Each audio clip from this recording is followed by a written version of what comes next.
નમસ્કાર વહાલા ખેડૂત મિત્રો, કેમ છો બધા? તમારી પોતાની અને માનીતી ચેનલ કૃષિ પ્રગતિમાં આપનું ખૂબ ખૂબ સ્વાગત છે. મિત્રો, એપ્રિલનો ધગધગતો તડકો શરૂ થઈ ગયો છે. આ ગરમી માત્ર આપણને જ નહીં પણ આપણા ખેતરમાં લહેરાતા પાકને પણ કસોટીમાં મૂકે છે. બદલાતા હવામાનમાં પાકને રોગથી બચાવવો એ જ સાચી ખેતી છે. યાદ રાખજો, જો આપણે સમયસર જાગી જઈશું તો એ પગલું આપણા પાક માટે વરદાન સાબિત થશે. ખેતરમાં આંટો મારતી વખતે એક વાતનું ખાસ ધ્યાન રાખજો. જો કોઈ છોડ પીળો પડેલો કે સૂકાયેલો દેખાય તો તેને આપણો દુશ્મન ગણીને તરત જ દૂર કરી દેજો. સફેદ માખી અને તડતડિયા જેવા ચૂસિયા જીવાતો દેખાય તો ચેતી જજો, કારણ કે તે વાયરસ ફેલાવે છે.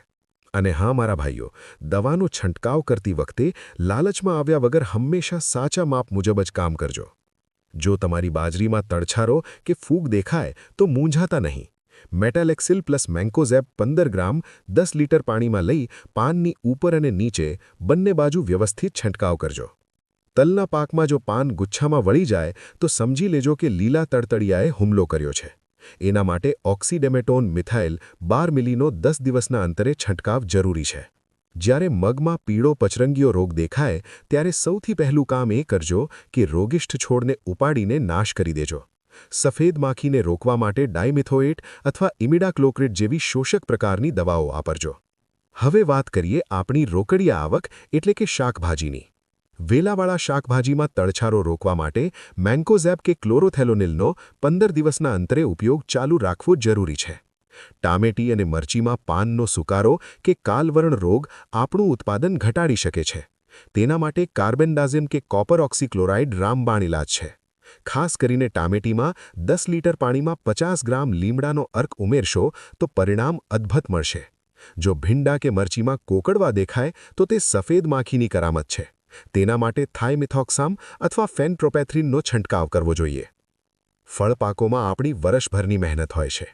આંબામાં જો મોર વિકૃત જણાય તો રોગિષ્ઠ ડાળીને તંદુરસ્ત ભાગથી 6 ઇંચ પાછળ રહીને કાપી નાખો અને ત્યાં ખાસ બોર્ડો પેસ્ટ લગાવો. કેળમાં જો પાન પીળા પડે કે થડમાં ફાટ પડે તો તરત જ કાર્બેન્ડાઝિમ 10 ગ્રામ કે પ્રોપિકોનાઝોલ 5 મિલીનો સ્ટીકર સાથે છંટકાવ કરજો. પપૈયામાં કોકડવા રોગ જણાય તો દિલ પર પથ્થર રાખીને પણ પહેલાં રોગિષ્ઠ છોડને ઉખડી નાખજો, જેથી તમારો બાકીનો આખો બગીચો બચી જાય. ત્યારબાદ લીમડાના તેલનો છંટકાવ કરજો.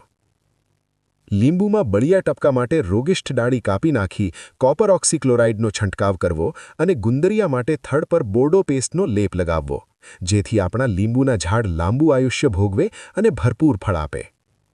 ખેડૂત મિત્રો, આશા છે કે એપ્રિલ મહિનાનું આ માર્ગદર્શન તમારી ઉપજ વધારશે અને તમારો ખર્ચ ઘટાડશે. જો તમને આ માહિતી ખરેખર દિલથી ગમી હોય તો આપણા બીજા ખેડૂત ભાઈઓને પણ આ વિડિયો શેર કરજો. અને હા, આપણી કૃષિ પ્રગતિ ચેનલને સબસ્ક્રાઇબ કરવાનું ભૂલતા નહીં, જેથી આપણે સુખ દુઃખમાં આમ જ મળતા રહીએ. ચાલો ત્યારે ફરી મળીશું નવી માહિતી સાથે. ત્યાં સુધી સાચવજો. જય જવાન, જય કિસાન.